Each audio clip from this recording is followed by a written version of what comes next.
Hello everyone.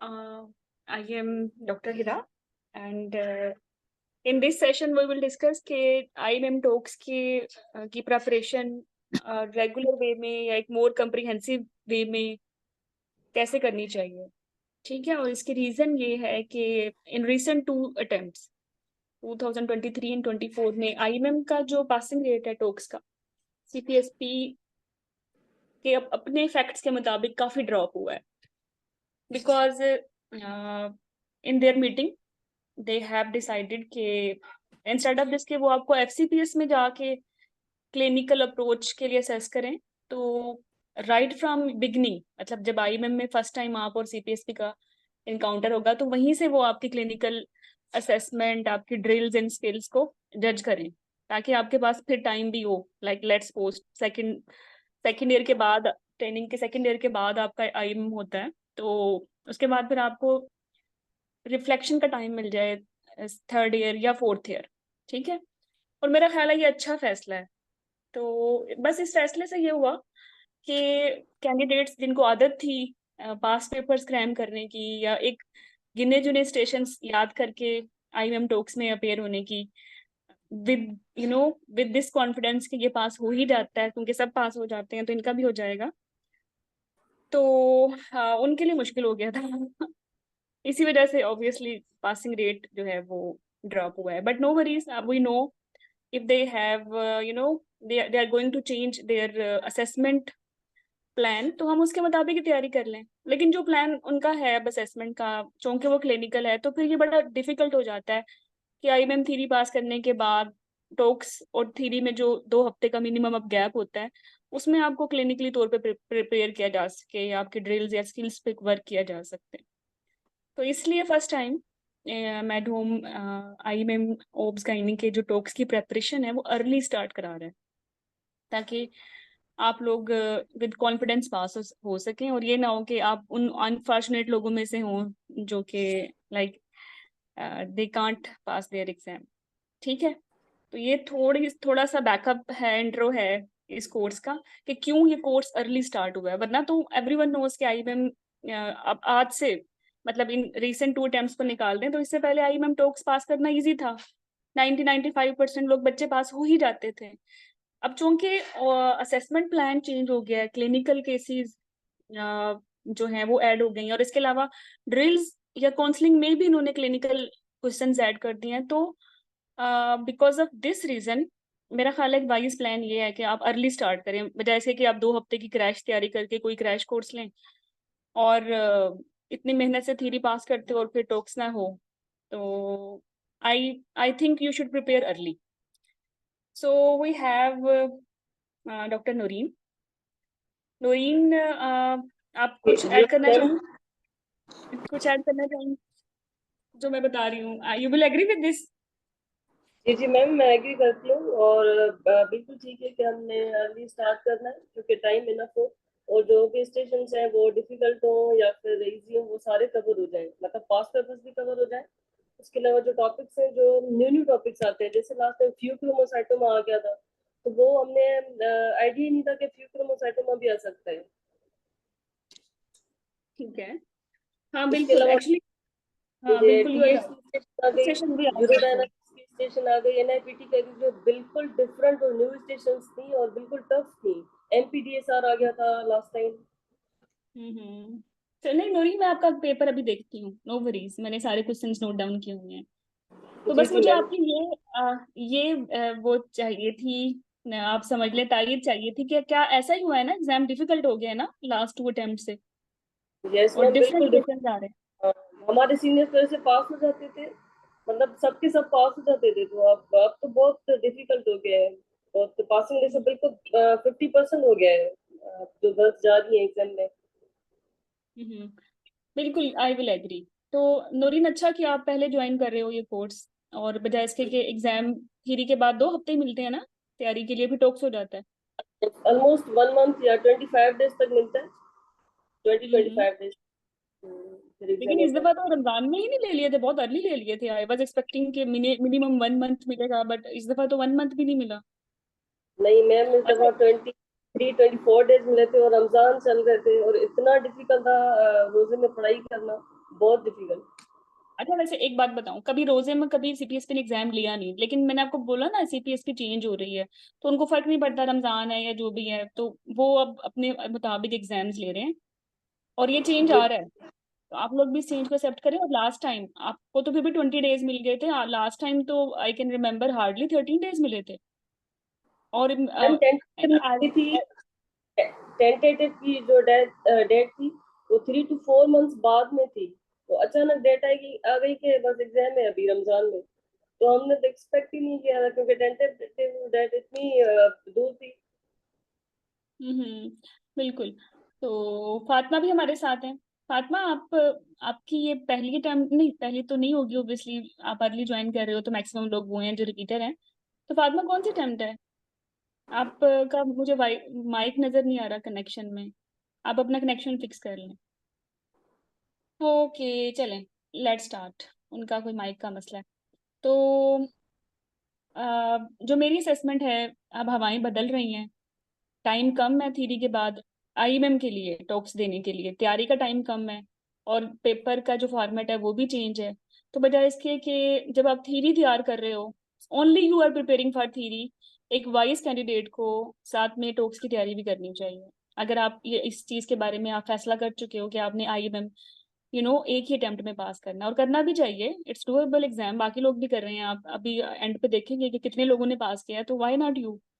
तो मैं तो ये सजेस्ट करूंगी जो लोग थ्योरी की भी तैयारी कर रहे हैं ना, वो भी टॉक्स का कुछ कुछ केसेस कुछ स्टेशंस कवर करें, ताकि the moment you will pass your theory, तो उसके बाद आपको बहुत सारा कुछ ना करना पड़े, थोड़ा कुछ करना पड़े, और मैक्सिमम आप 7 थ्योरी के कवर कर चुके हो। तो बाद में ये रिकॉर्डिंग चूंकि यूट्यूब पे भी जाएगी, तो जो लोग बाद में सुने, और if you have not appeared in theory even, और आपकी थ्योरी है अभी अगस्त में, तो आप भी जरूर, मैं ये नहीं कह रही कोर्स ज्वाइन करो, मैं ये कह रही हूँ कि तैयारी स्टार्ट करो टॉक्स की, ठीक है? तो ताकि आप एक ही अटेम्प्ट में पास हो जाएं। बड़ा डिफिकल्ट होता है फिर सेकंड या थर्ड अटेम्प्ट, आपके जो कोलीग्स हैं आप उनसे सुन भी रहे हो। तो ये जो हमारा कोर्स है, this is a unique course, we have never conducted such a long course for IMM TOACS, because ये पास हो ही जाता था, टाइम भी ज़्यादा मिलता था। लेकिन आई टोल्ड यू कि रिसेंट जो 2 अटेम्प्ट्स हैं उसमें बिल्कुल अपोजिट हुआ है। तो बजाय इसके कि हम जो है एट द 11th आवर तैयारी स्टार्ट करें, हम पहले स्टार्ट करेंगे 4 मंथ्स, ठीक है? अगर इस कोर्स की जो फीचर्स हैं, इसमें कुछ लाइव सेशंस हैं, कुछ आपकी डेली एक्टिविटीज चलती रहेंगी छोटी छोटी, ताकि आप ट्रैक पे रहो। आपके पास पेपर तो ऑब्वियसली होंगे, वो तो क्रैश कोर्स में भी होते हैं, लेकिन हम इसमें थोड़ा और मोर फोकस्ड होकर रेयर केसेस भी करेंगे। जैसे अभी डॉक्टर नूरिन बता रही थी कि फियोक्रोमोसोमेटाइमा आ गया, तो फियोक्रोमोसाइटोमा को कैसे एड्रेस करना है, या जैसे और केसेस भी अगर आए तो वो भी हम देख लें, ठीक है? मतलब हमारा कोई भी स्टेशन मिस ना हो। अगर हम पहले तैयारी करते हैं तो ऑब्वियसली इतनी अच्छी तैयारी हम कर सकते हैं एक्सटेंसिव। तो इसलिए इसमें आपके जो हैं ज्यादा कंटेंट डिस्कस होगा, लेबर बोर्ड पे, सर्जरी पे, पास पेपर्स के अलावा ड्रिल्स पे, कॉन्ट्रासेप्शन पे, यूरोगाइनी की ड्रिल्स पे, और अदर स्किल्स पे भी हम डिटेल्ड तैयारी करेंगे, ठीक है? So if anyone among you is like in this boat कि आपने डिफिकल्टी फेस की है आईएमएम टॉक्स में और अनफॉर्चुनेटली आप पास नहीं कर सके, तो don't wait for last 2 weeks. जब तैयारी करोगे आप अभी से तैयारी शुरू करो, ठीक है? Whether you are joining course और नॉट, तैयारी अभी से स्टार्ट कर दो। और वो लोग भी जो थ्योरी की तैयारी साथ कर रहे हैं, तो why not to prepare TOACS together, ठीक है? So you can consider this course. अब हम बात करते हैं, अभी जो पेपर आया है, मैं थोड़ा सा उसको इसलिए डिस्कस करना चाहती हूँ कि उसके बाद अगर मैं बात करूंगी तो ज्यादा मायने रखेगी। मतलब ये बातें मैं जो कह रही हूँ आपको एलियन नहीं लगेंगी, या आपको समझ आ जाएगी कि वाकई ऐसा हुआ है। तो सी 27 मार्च को जो आईएमएम का एग्जाम हुआ था, उसमें डिस्चार्ज कार्ड की क्रिटिकल अप्रेजल थी, बट ये आम डिस्चार्ज नहीं था, जिसे मैं कहूँगी कोई साधारण डिस्चार्ज कार्ड नहीं था। इस ये रेफरल था, रेफरल फर्स्ट टाइम आया था। हालांकि था तो अप्रेजल वैसे ही जैसे होनी चाहिए, लेकिन चूंकि यूनिक था तो कैंडिडेट थोड़े से शेकी हो गए थे। नोरीन कैसा था ये सेशन 1 जिसमें अप्रेजल करनी थी? ये रेफरल था आई थिंक एपीएच का। नहीं मैम, जो हमारा आया था वो रेफरल नहीं था, वो डिस्चार्ज कार्ड था। और अच्छा वो डिस्चार्ज उसकी कार्ड था। जी जी जी, जो डे 1 पे आया था वो डिस्चार्ज कार्ड था, जो डे 2 पे आया था वो एक अच्छा रिफरल वो था, रेफरल था। और उसकी वो हमने रेफरल क्रिटिकल था। अप्रेजल करनी थी। जी जी। अच्छा इसमें क्या था, वही सिजेरियन सेक्शन का डिस्चार्ज का जो हमेशा आता है? जी जी मैम, वही था, उसको हमने अप्रेस करना था। अच्छा फिर तो ठीक हो गया, पैरास्टेशन तो ठीक हो गया। अच्छा जी जी दूसरा जो था ना, उसमें आई थिंक कॉम्बिनेशन था, ट्विन डिलीवरी थी, और फर्स्ट ट्विन डिलीवर था, सेकंड ट्रांसवर्स था। तो उस पे जी जी आपने ईसीवी की, मतलब आपने खुद चॉइस करना था कि आप ईसीवी करोगे या आईपीवी करोगे बेसिकली फिटल हार्ट रेट ठीक थे, इमरजेंसी नहीं थी, तो यू पीपल डिसाइडेड कि हम ईसीवी पे जाएंगे। ठीक है, और उसके बाद उन्होंने कुछ क्वेश्चंस पूछे थे कि आफ्टर डिलीवरी पीपीएच मैनेजमेंट कैसे करनी है, मतलब इसमें क्लिनिकल क्वेश्चंस उन्होंने ऐड किए थे, है ना? Isn't it? ऐसा ही था। जी जी मैम। अगर कोई नया क्वेश्चन भी था तो आप बता दो, मैं ऐड कर लूंगी। या ऐसे ही था नहीं मैम, बिल्कुल? सेम स्टेशन थी, ट्विन डिलीवरी हमने परफॉर्म करनी थी। उसके अलावा हम्म। फर्स्ट बेबी सिफलिक है, और दूसरा है ट्रांसफर्स, तो उसमें हमने आईपीवी करके बच्चा निकालना था। उसके बाद वो थोड़े से क्वेश्चन पूछ रही थी कि आप क्या करोगी, अब क्या स्टेप है, अब क्या नो स्टेप है, नो तो नो, इसी से। आपने ईसीवी करनी थी, आईपीवी करनी थी, you have to do one thing. जी जी मैम, उसमें असल में हमने आईपीवी करना था। वो खुद उन्होंने भी कहा था कह रही आईपीवी थी। करो। जी मैम, वो कह रही थी एग्जामिनर के पास अब आईपीवी करके आपको बेबी निकालना है सेकंड ट्रांसफर अच्छा वाला। They commanded basically some in some stations they said ECV करो, और in some centres they said के आईपीवी करो, तो मतलब ये एग्जामिनर पे डिपेंड करता था कि क्या करवाना चाह रहा है। हम्म? मैम हम खुद कह रहे थे कि if foetal heart rate is okay then obviously we will perform ECV, और मेम्ब्रेन रप्चर्ड नहीं है, जिस तरह हमने थ्योरी में पढ़ा था कि पहले हम ईसीवी करेंगे। ठीक है मैम। ठीक है, ओके, तो आपने आईपीवी कर लिया। जी जी, आईपीवी ओके, करके बेबी। और फिर उसके बाद पीपीएच मैनेजमेंट की थी। जी मैम, हम बता रहे थे कि फिर हम active management of third stage of labour करेंगे, उसके बाद जो भी प्रोटोकॉल्स होते हैं सेम स्टेप्स फॉलो करते गए। Okay okay. अच्छा तो जी सेकंड वन था क्लिनिकल केस प्लस ड्रिल। इसमें क्या था कि एक सिनेरियो था लंबा सा, जिसमें लाइक अर्जेंसी के सिम्टम्स थे, और फ्लूइड की टाइप पे भी बात की हुई थी, क्वांटिटी पे भी, और फिर उसको नक्चूरिया भी था, स्ट्रेस भी, स्ट्रेस नहीं थी, बस अर्जेंसी थी और नक्चूरिया था। तो इस इंफॉर्मेशन की बेस पे डायग्नोसिस बनाना था, that's why I am labelling it as a clinical case.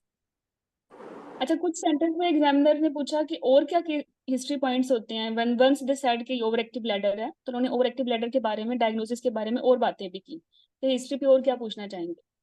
फिर उन्होंने after this they have given graph. Graph में आई थिंक वो था, एक सिस्टोमेट्री थी और एक यूरोफ्लोमेट्री थी, दो ग्राफ थे, और दोनों में आपसे डिफरेंस पूछा था कि यूरोफ्लोमेट्री क्या बताता है और सिस्टोमेट्री क्या बताता है। नोरीन, अगर अगर ऐसा नहीं है तो, या कुछ और डिफरेंट बातें पूछी थी तो आप ऐड कर सकते हो, साथ साथ मुझे बताते रहो। मैम, ये सिनेरियो बिल्कुल सेम ही था। उसके अलावा फर्स्ट ऑफ ऑल हमसे डायग्नोसिस पूछ रही थी कि आपकी डायग्नोसिस क्या है इस सिनेरियो को पढ़ने के बाद। उसके बाद वो हम्म जो यूरोग्राफ था वो कह रही थी कि ये पढ़ती जाओ कि ये क्या क्या लिखा हुआ है, ये कौन सा प्रेशर है, हम्म ये कौन सा प्रेशर है। उसमें 4 से 5 थे, और वो पूछ रही थी कि ये क्या चीज है, तुमने कभी देखी है वार्ड में। और हम्म। उसके हिसाब से वो पूछ रही थी कि इसको पढ़ के इसकी डायग्नोसिस भी बताओ कि इसमें क्या है, इसकी डायग्नोसिस बताओ, उसके अलावा सिनेरियो की भी बताओ। अच्छा तो व्हाट डू यू थिंक, दोनों सेम थे, ओवर एक्टिव ब्लैडर के थे या डिफरेंट थे? जी जी मैम, सेम थे। अच्छा आई केम टू नो कि they have given uroflowmetry as well, तो वो 28 को होगी, 28 मार्च वाले पेपर में। अच्छा सही सही, जो डे 1 पे था तो वो तो यही था। अच्छा, अच्छा ठीक है, then it's a easy station, because cystometry तो आप लोगों को आती है। ओके, यूरोफ्लोमेट्री मैम, कुछ कैंडिडेट्स को। लेकिन जो यूरोग्राफ है वो पढ़ना और उसको समझना कि ग्राफ की बेसिस पे हम कैसे वो थोड़ा सा मुश्किल लग रहा था उस टाइम। और अभी भी उस पर इतनी गिरफ्त नहीं है कि हम डायग्नोज कर सके। No no worries, no worries, जी जी, you have join the course, it will be, ये मक्खन की तरह आ जाएगा, नो वरीज। मैं वैसे ही इंशाल्लाह। कमेंट कर रही हूँ अपने कैंडिडेट्स पे कि उनको ही आता था। हाँ और इंशाल्लाह। अच्छा स्टेशन 4 भी अगेन क्लिनिकल था। इसमें दे have given like 28 year old patient थी 34 वीक्स पे, और उसको इचिंग थी बेसिकली थर्ड ट्राइमेस्टर में।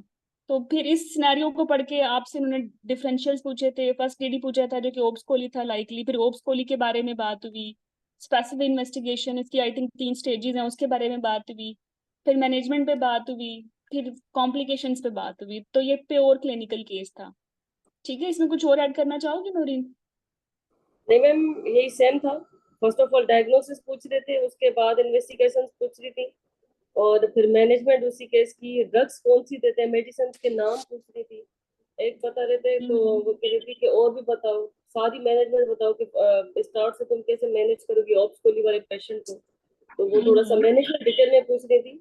और effect of obs coli on foetus and mother, ये भी डिटेल में कि बच्चे को क्या क्या होंगे, क्या कॉम्प्लिकेशंस होगी, माँ में क्या कॉम्प्लिकेशंस होगी ऑप्स कोली में।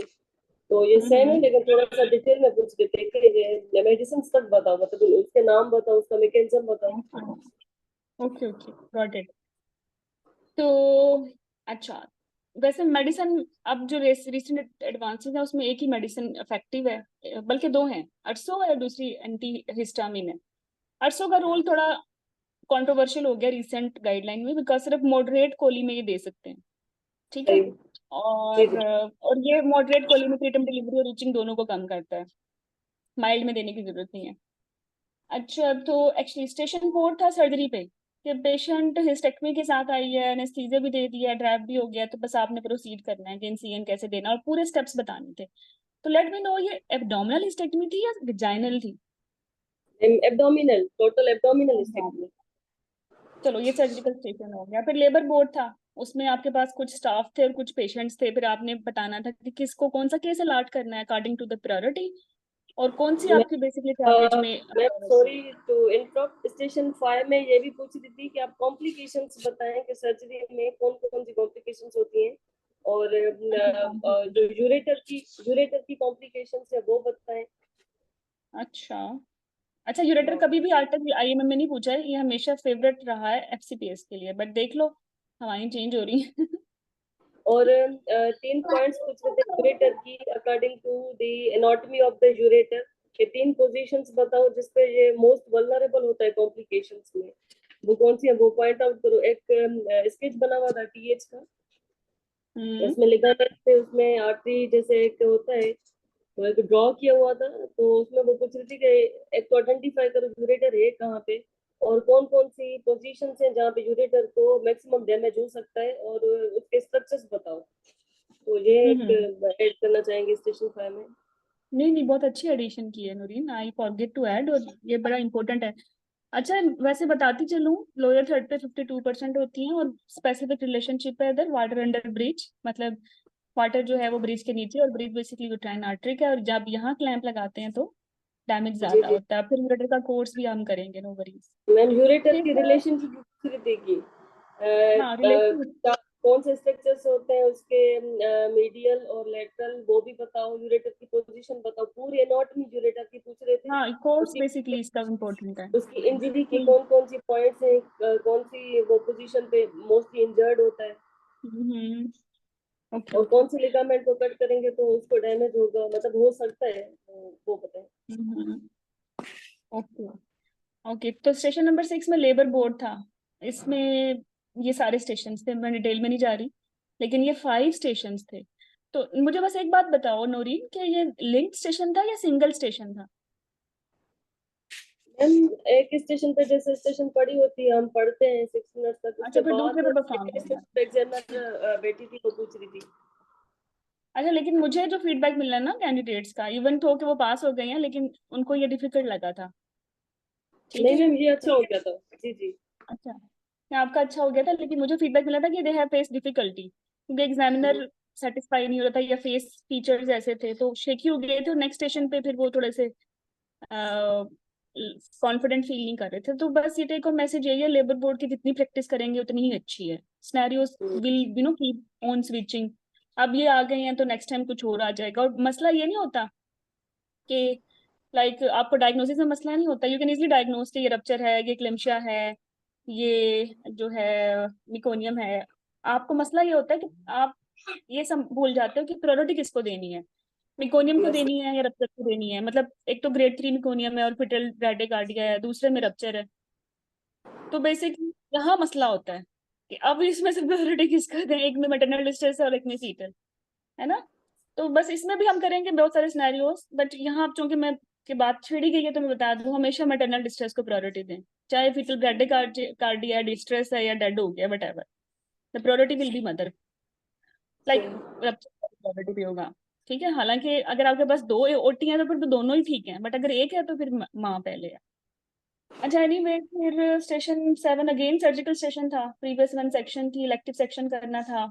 तो फिर आपने से बताना था कि प्री ऑप एंटीबायोटिक्स क्या है, मयर्स क्या है, बेसिकली प्री ऑप बताना था इसका, यही था। मैम इसमें था कि प्रीवियस 3 पेशेंट है, उसका आपने प्रिपेयर करना है इलेक्टिव एलएसीएस के लिए, तो वो सारा बताओ कि कैसे प्रिपेयर करोगी पेशेंट को लिस्ट के लिए। प्रीवियस 1 या प्रीवियस 3? Previous 3 ma'am. ओहो, फिर तो मसला हो गया ना, फिर तो बहुत सब चीजें देखनी जी है, मैम, प्रीवियस प्रीविया 3 भी था। रूल आउट करना है, जी क्रीटा रूल आउट करना है, यूरेटर के लिए, डीएंस के लिए, HB blood, surgeons counselling, hysterectomy counselling, IC counselling, DVT counselling, बहुत सारी चीजें आ जाएंगी, I can understand. Yes ma'am, ये डिटेल में पूछ रहे थे कि सारा बताओ ए टू जी, आप क्या करते हो वार्ड में, कैसे प्रिपेयर करते हो पेशेंट को। आप बोलती रहे। जी जी मैम, एक तो प्रिपरेशन पूछ रहे थे, और अगर तुम ऑपरेट कर रही हो और उसमें प्लेसेंटा फिर भी निकल रहा है, तो क्या खुद हम्म प्रोसीड करोगी या फिर किसी को इन्फॉर्म करोगी, और कैसे इन्फॉर्म करोगी, किसको इन्फॉर्म करना है, हम्म तो ऐसे ओके, क्वेश्चन पूछ रहे थे। चलो। अच्छा, नेक्स्ट में था कि प्रोटोकॉल था पोस्ट ऑफ वुंड इन्फेक्शन का, पॉलिसी मेकिंग पे, steps of audit, how will you aware your hospital management, how you will aware about this to everyone. Actually wound infection पे बहुत सारी बातें थी, ऑडिट भी था और आपकी सजेशंस भी थी, आपने प्रोटोकॉल भी डिसाइड करना था, यही था। यस मैम, इसमें वे कह रहे थे कि आप रिड्यूस कैसे करोगे इन्फेक्शन के रेट को अपने वार्ड में, बहुत सारा बताएं। हम्म ऐसे के तो लिए वो इसका ना आर्टिकल है, surgical site infection. Surgical site infection पे प्रोटोकॉल था, ठीक है। और उसमें पूछ रहे थे कि एक तो रिड्यूस कैसे करेंगे, उसके अलावा ऑडिट बताओ, ए टू जेड जी बताओ कि ओटी में क्या क्या तुम मेजर्स लोगी, वार्ड में कौन से मेजर्स लेने चाहिए, और स्टाफ को हम्म कैसे काउंसलिंग करनी है आपको, मतलब मैंने बताया सारा कि एक तो ओटी की जो हाइजीन होती है, वो इंस्ट्रूमेंट स्टरलाइजेशन होते हैं तो उस पर ध्यान देंगे, एंटीबायोटिक देंगे पेशेंट को फ्री ऑफ, उसके अलावा ड्रिल्स परफॉर्म कराएंगे वार्ड में, तो ये सारा कुछ डिटेल में स्टेप वाइज पूछ रही थी। ठीक है। तो स्टेशन नंबर 9 पे भी अगेन लेबर ड्रिल थी, पीपीएच बंडल अप्रोच थी, and जिसमें आपने बताना था कि like how you will manage PPH, और साथ ही बताना था ट्रांजामिन का रोल, टीयर कैसे स्टिच करने हैं, बेलिंज के, मतलब मैक्सिमम वाइवा था ये तो, है ना। मैम इसमें ऑक्सीटोसिन का डोज भी पूछ रहे थे, रिंगल लैक्टेट कितनी दोगी और उसमें कितने यूनिट्स ऑक्सीटोसिन ऐड करोगी, जैसे एक पीपीएच बंडल में फ्लो चार्ट है ना, तो उसमें वो आ रहा है कि ऑक्सीटोसिन हमने देना है, रिंगल लैक्टेट हम्म हमने देना है, तो वो उसका डोजेज पूछ रही थी, अमाउंट कितना होगी, कितने एमएल दोगी और ऑक्सीटोसिन कितने यूनिट्स ऐड करोगी, ठीक है। और तो बेसिक ट्रांसामिन का डोज है, ट्रांसामिन कितनी देनी है, और पीपीएच बंडल में कितना वो मेंशन किए हुए 1 ग्राम या 2 ग्राम, तो ये भी डिटेल में हम्म पूछ रहे थे, जस्ट ऐसा नहीं कि ट्रांसामिन देनी है और फ्लूट्स देने, फ्लूट्स का भी फर्दर पूछ रहे थे कि कितना देना है, ट्रांसामिन कितनी देनी है। ठीक है। बेसिकली जो आप करते हो ना क्रैम, वो प्रोफाइलेक्टिक मेजर करते हो पीपीएच के, और यहाँ पीपीएच हो गया है तो आपने थेरेपेटिक मेजर्स करनी है, डोज भी चेंज हो जाएगी। अच्छा, मैम फिर पीपीएच बंडल स्टेशन। में हमने मैम पीपीएच बंडल में हमने ट्रांसामिन का डोज तो नहीं पढ़ा, जो फ्लो चार्ट होता है तो वो तो ऐसे हमने रट्टा मारा था कि स्टेप वाइज ये करना है ये करना है, उसमें मैक्सिमम थ्री ट्रांसामिन का। ग्राम ट्राजामीन मैक्सिमम 3 ग्राम ट्राजामीन होती है। अच्छा अच्छा। वुमेन वुमेन इसका ट्रायल था, और ये एक्चुअली ये कॉपी स्टेशन है फ्रॉम एफसीपीएस, ये हर दफा एफसीपीएस में आता है, but first time it came in आई में। और वो जो अच्छा यूरेटर वाला भी है ना, वो भी हमेशा जब भी देखा गया है वो एफसीपीएस में ही आया, बट अब वो आपके एग्जाम में आ गया है। और ये सर्जिकल साइड इन्फेक्शन भी इन्होंने कॉपी किया है आपके एफसीपीएस के पास पेपर से। चलिए, वो तो मैम, मैं तो बताती रहूंगी, हमने नो वरीज। एफसीपीएस के भी पढ़ने होंगे इस बार। नहीं, मैं इसके बारे में एंड पे बताऊंगी क्या करना है, ठीक है अभी जी बस ये जी। कंप्लीट कर दूं फिर चलते हैं। फिर स्टेशन नंबर 10 पे अगेन एक काउंसलिंग और क्लिनिकल केस मिक्स था, इसमें इन्होंने बोला था कि चिकन पॉक्स की काउंसलिंग भी करें 12 वीक्स पे, और फिर बेसिकली चिकन पॉक्स पे आना भी चाहिए कि व्हाट इज वेरिसिला, फिर 12 वीक्स पे क्या कॉम्प्लिकेशंस है, सिंड्रोम होगा नहीं होगा, और फिर आप इम्यूनिटी के बारे में और इसकी वैक्सीनेशन के बारे में, वो सारी बातें हुई थी, ऐसा ही है। यस मैम, और इसमें एक और क्वेश्चन पूछ रहे थे कि कंजेनिटल वेरिसिला सिंड्रोम कितनी परसेंटेज होता है, कौन से वीक्स में ज्यादा होता है। हम्म। उसके अलावा काउंसिल करना था उस पेशेंट को कि उसका एक्सपोजर हो गया, अब उसको क्या क्या चीजें हमने बतानी है। अच्छा अच्छा, ठीक है। मतलब आपको वेरिसिला की पूरी जीटीजी आनी चाहिए एक्चुअली जी मैम, और क्लिनिकल केस है ट्रीटमेंट ये। मैनेजमेंट पूछ रही थी, और जो सिंड्रोम है उसकी परसेंटेज। हम्म, सही सही। मैं it can be happen till 28 weeks but maximum ये बिफोर 20 वीक्स होता है और स्पेसिफिकली 13 to 20। Yes ma'am. अच्छा, तो स्टेशन 11 में कॉन्ट्रासेप्शन ड्रिल्स थी जिसमें जडेल था। ये आपने जी एक्चुअली साथ साथ परफॉर्म भी करना था और साथ साथ ये बताना था कि साइड इफेक्ट्स क्या हैं, कब तक जाएगा, मतलब कुछ ना कुछ इसमें वाइवा क्वेश्चंस भी थे। ओके, कोई नया क्वेश्चन तो नहीं था जो मैंने लिखे हैं, यही थे? हाँ मैम, यही थे यही थे। Okay. तो 12 में फिर अगेन क्लिनिकल केस था। 38-year-old पेशेंट 14 वीक्स पे आई थी, want to screen her baby from chromosomal anomaly with screening test, would you like to perform in this patient and how. तो 38 पे 14 वीक्स पे कौन सा टेस्ट करते हैं? एनआईपीटी तो नहीं करते, यू वर टेलिंग मी एनआईपीटी करना है। क्या करते हैं एनआईपीटी की, मतलब एनआईपीटी तो नहीं है, मतलब आप बताओ ना कैसे था एग्जाम में, कैसे था, फिर मैं आपको बताती हूँ। मैम उसके बाद हमने अब क्रोमोसोमल जो पिक्चर होती है वो हमें दे रहे थे, उस पे केस लिखा हुआ है, तो ये आइडेंटिफाई करो कि लो रिस्क है या हाई रिस्क है। उस पे हर जगह लो रिस्क ये लिखा हुआ था, तो वो लो रिस्क प्रेगनेंसी थी। उसके अलावा इसकी स्क्रीनिंग टेस्ट का नाम पूछ रही थी कि वो कौन सी है, तो नहीं नहीं, सब आप मुझे अच्छा बताओ करी थी। तस्वीर में कौन सा था। एनआईपी। जस्ट एक मिनट, मैम तस्वीर में था। आ, मैम हाँ बताओ। मैम स्क्रीनिंग बताओ, टेस्ट का नाम पूछ रही थी वो, कि वो कौन सी टेस्ट करवाएंगे हम मदर में। देखो कौन सा टेस्ट था आपको लो रिस्क, किस टेस्ट पे बता रहे थे? कंबाइंड था, क्वाड्रेपल था, एनआईपीटी था, कोई क्या था वो?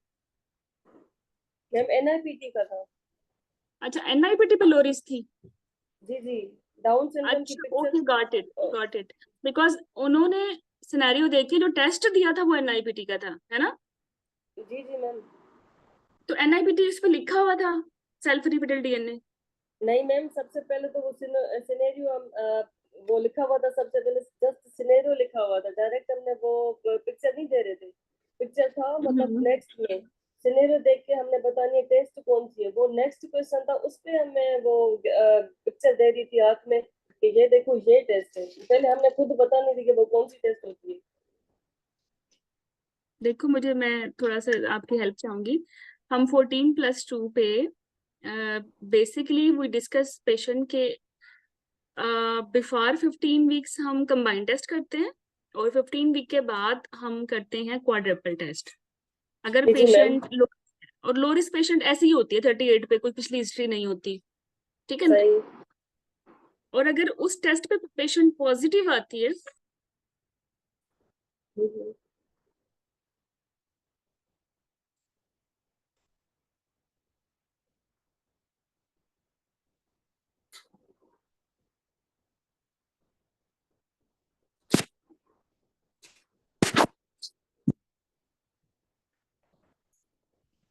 ओके जस्ट एक मिनट।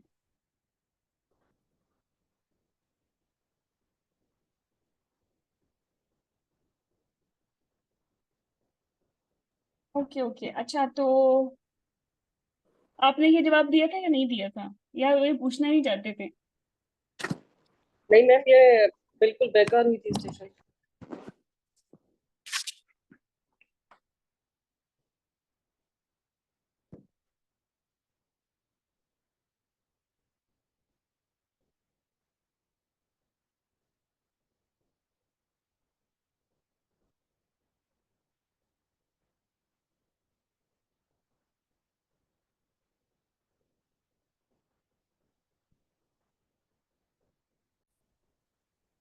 मैम वो हाँ हाँ। मैम जो एनआईपीटी का वो टेस्ट हमें दिया था उन्होंने, तो वो क्या कंफ्यूज हम्म। करने के लिए दिया था, वो क्यों दिया था।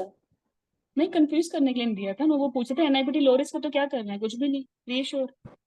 डाउन अगर हाई सिंड्रोम होता है और एनआईपीटी डाउन सिंड्रोम में हाई रिस्क आएगा ना, तो फिर आप आगे प्रोसीड करोगे नहीं कि नहीं, भाई इसमें आपने लो डायग्नोस्टिक। रिस्क। लो रिस्क में कुछ नहीं करते ना, तो कंबाइंड टेस्ट लो रिस्क में कुछ करना है, ठीक है, और ना ही क्वाड्रेपल में। तो 14 पे तो मैम बेसिकली यूज। उस पेशेंट को काउंसिल करना था बस, वो रिपोर्ट दिख गई। बता देना कौन सी करना है लो रिस्क। जी जी।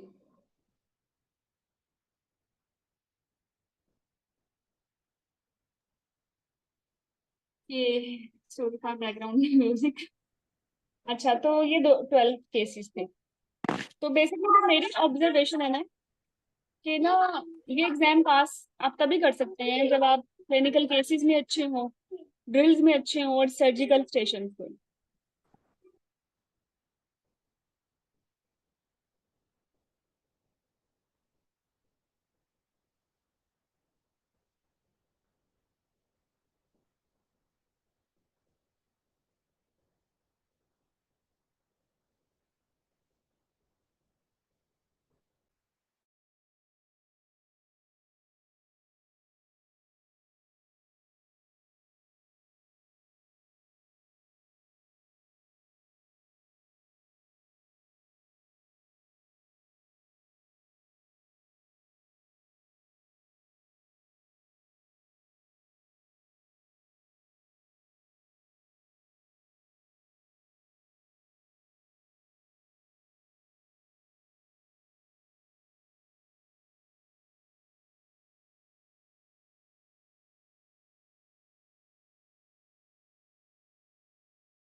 ओके। अच्छा, तो मस्ट।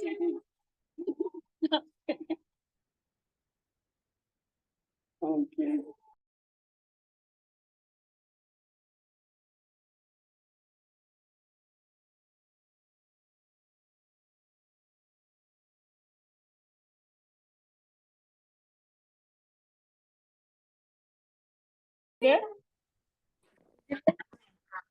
तो क्या लगता है station. Clinical cases drill surgery तो बहुत जरूरी है ना, आना आईएमएम पास करने के लिए?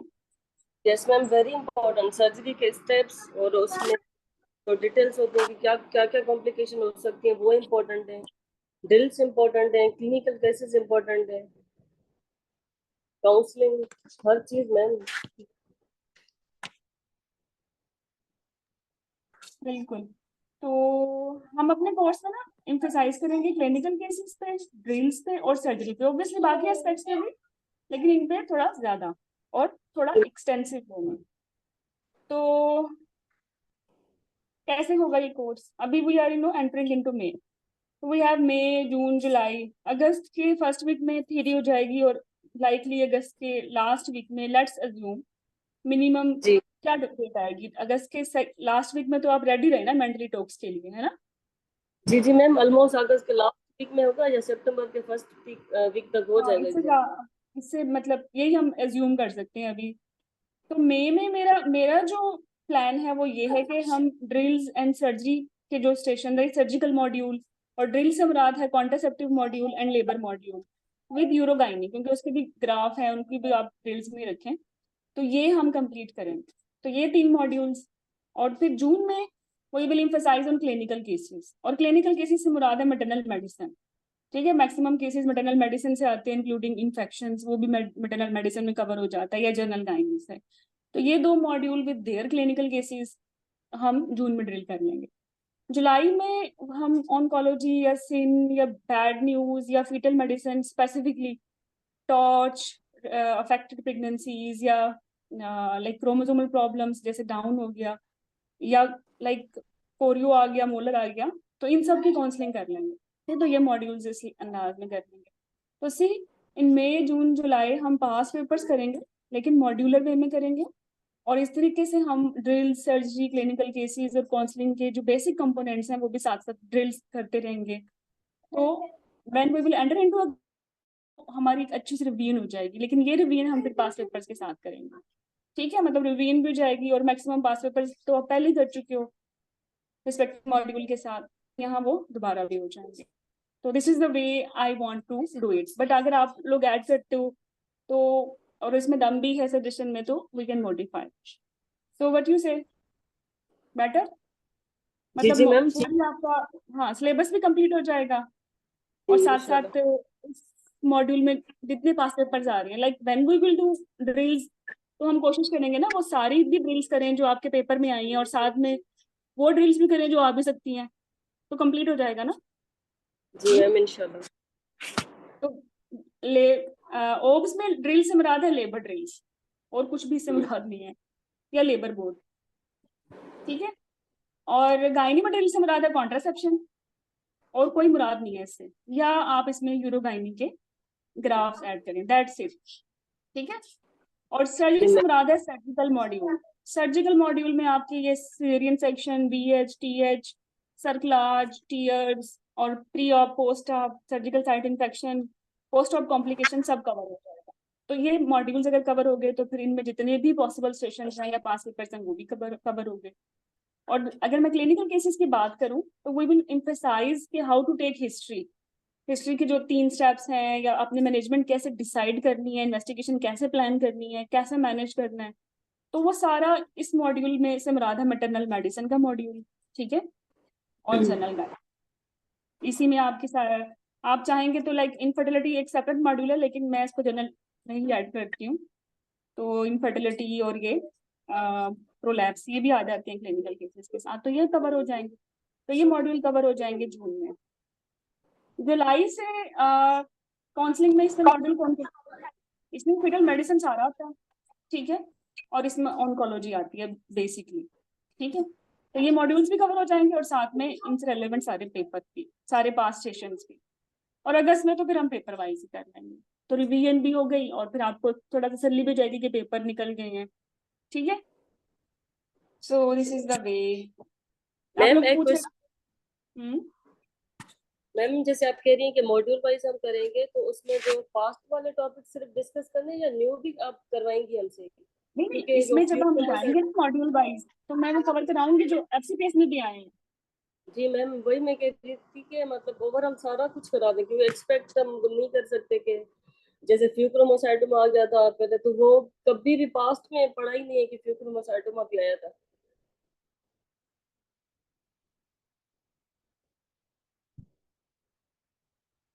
चलो, अब मैं प्लानर शेयर कर दी थी मिस्टर मोहन। तो basically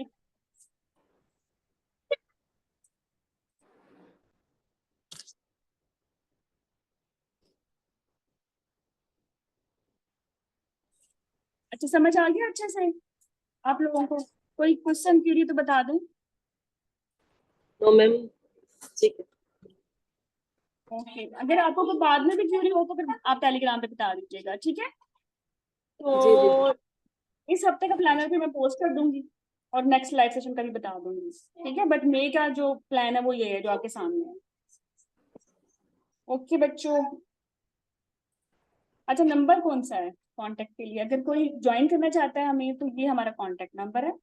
her name is Nabila, 0301484369 ठीक है, you can WhatsApp here if you want to join this course. So all the best and Allah Hafiz.